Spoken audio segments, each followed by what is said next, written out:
I'm Avi Singh. I'm a neurology resident, PGI2 at Emory. Today I take this opportunity to share something that I'm very passionate about, something that made me choose neurology as a residency, Neuro-Phobia. And this is an intervention that I've been working on for the last 2 years, taking it very slow to make sure it's just doing what it's supposed to do. I designed this project called Neuromedicina, which connects two of my professional loves of my life, neurology and medicine in its name itself. For people who do not yet know what neurophobia is, it's a very well-defined term currently, a fear of neurology which causes an apprehension amongst medical students and even amongst doctors currently, in especially medicine as well, especially because of complexity of the neurological disease itself, their severity, but I would also like to argue because there's not enough teaching in the right direction, and it's moving in a direction of super specialization, which might not be in the best interest for our patients. So Neuromedicina is not just a research project. It's an educative intervention, which is based on bite-sized teaching, which is also trivia for people who think they already know neurology, for people who think they do not, or are necessarily interested in research. I wanted to make it into a project that could be objectively measured.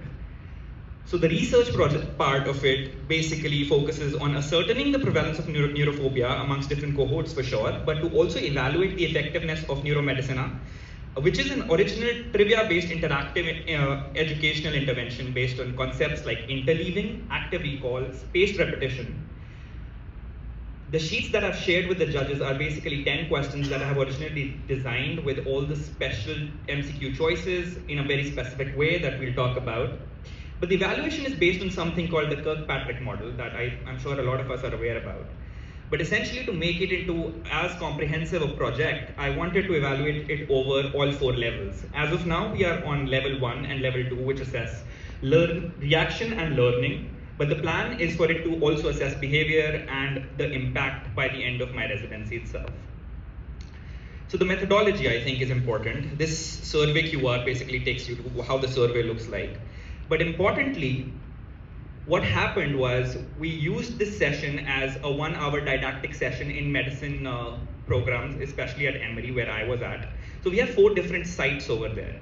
I conducted a session every 3 months at one of the sites with different medical residents and students across different cohorts, and also another session internationally over virtually in India. So as of now, I have 152 participants that participated in every part of this intervention. The uniqueness of this intervention was a specific question, like you can see in your sheets, was posed to them.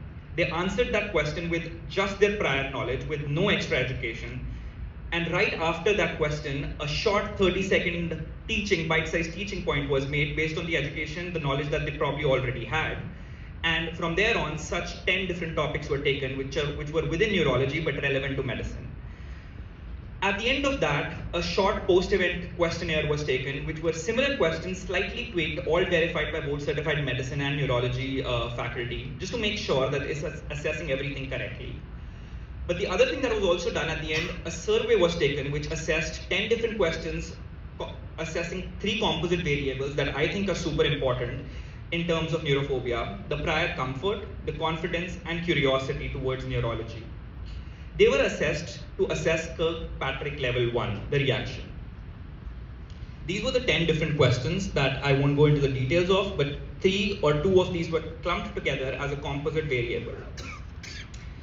The future goal is to also take it and evaluate the long-term retention and behavior changes based on long-term post-event surveys. Based on current knowledge, 70% increase in their knowledge was acknowledged. If I take the anatomy of one question, which I can go through during the question session if everyone's interested. For example, cranial nerves.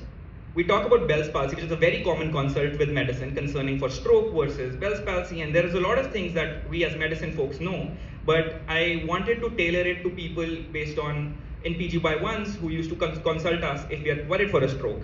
And I used to walk them through how they would already have the knowledge why it is or not a stroke. Every choice in there basically attributes to something which is relevant to medical residents, be it just advising their patient to close their eyes if they have Bell's palsy. These are the unique selling points. The results included 65% of people accepting that they have acknowledged neurophobia at some point, but 90% of the people said that it was an overall enriching experience. So people who even did not acknowledge neurophobia as a problem reported feeling better. And these were the remarks that we got from most of the people. Compared to baseline, about 4 to 4.5 million people said that they increased their effective comfort, confidence, and curiosity towards neurology. This was some of the qualitative feedback because this has in part a qualitative element to it. I thought it was only appropriate to include it. But the future ambition, the future vision from here on is not to just limit it as a research project. Sure, we know something exists, and to have concrete evidence for it is the first step.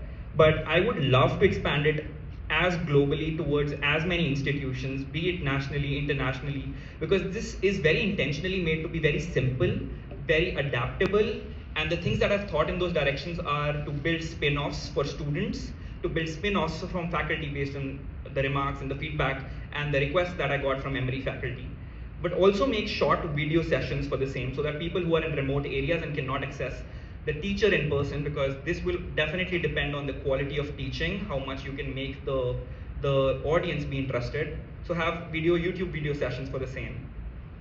And that's exactly what I do through my YouTube channel called Medically Mediocre. The plan is for me to make short videos as a playlist so people in remote areas can also access it.